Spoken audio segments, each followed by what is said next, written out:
Hello friends, வணக்கம். Welcome to Roshini kitchen. இன்றைக்கி என்ன ரெசிபினா வேர்க்கடலை பக்கோடா. அதுக்கு தேவையான பொருட்களை வாங்க பார்க்கலாம்.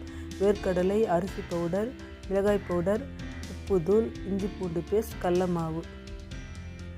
ஓகே ஃப்ரெண்ட்ஸ், வாங்க இப்போ வீடியோக்குள்ளே போகலாம். ஒரு பவுல் எடுத்துக்கோங்க. அதில் கடல மாவு போட்டுக்குங்க. ஒரு டேபிள் ஸ்பூன் அரிசி மாவு போட்டுக்குங்க. ஒரு ஸ்பூன் மிளகாய் தூள் போட்டுக்குங்க.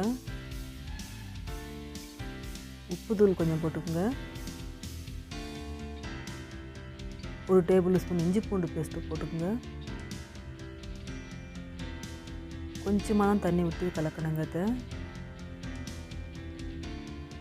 நிறைய தண்ணி போடக்கூடாது, கொஞ்சமாக தண்ணி விட்டு பேஸ்ட் மாதிரி ஆக்கிக்கோங்க.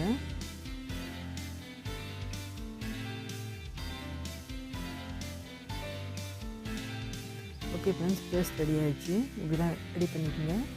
இதில் வேர்க்கடலை குத்தி நல்லா கடல மாவும் வேர்க்கடலையும் கலங்கணுங்க. நல்லா கலக்கி எடுத்து வச்சுக்கோங்க.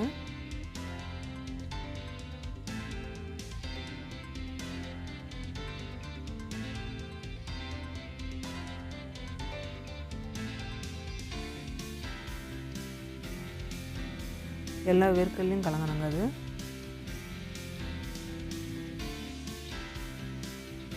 ஓகே ஃப்ரெண்ட்ஸ், இது ரெடி ஆகிடுச்சு.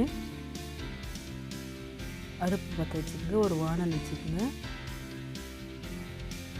அதில் ஆயில் விட்டுக்குங்க. நான் கோல்டு வின்னர் ஆயில் விடுறேன். நீங்கள் எந்த எண்ணெயினாலும் போட்டுக்கோங்க.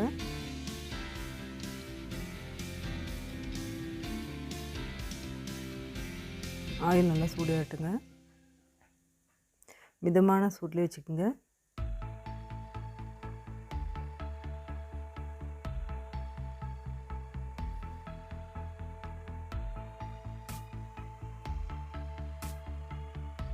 ஆயில் சூடாகிடுச்சுங்க.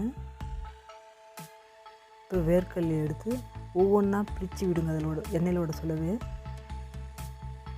ஏன்னா கட்டி பிடிச்சிக்குங்க. இது கட்டி கட்டியாக வந்துடும்.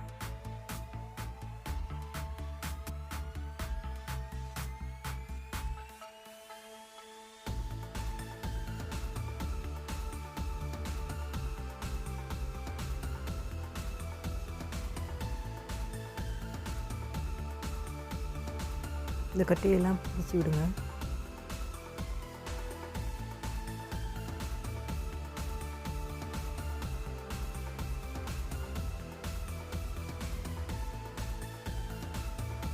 இது டீ கேரட் ஸ்நாக்ஸுங்க.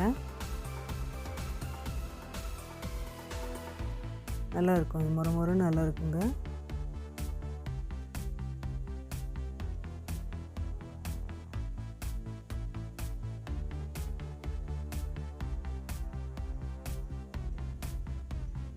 இந்த பபுள்ஸ்லாம் அடங்கட்டுன்னு எடுக்கணுங்க.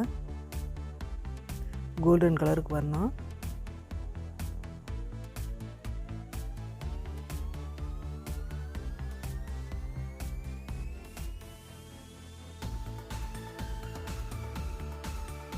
இது கொஞ்சம் கொஞ்சமாக தான் வரணுங்க. நிறைய போடக்கூடாது. நிறைய போட்டோம்னா கட்டி ஆகிடும். Okay friends,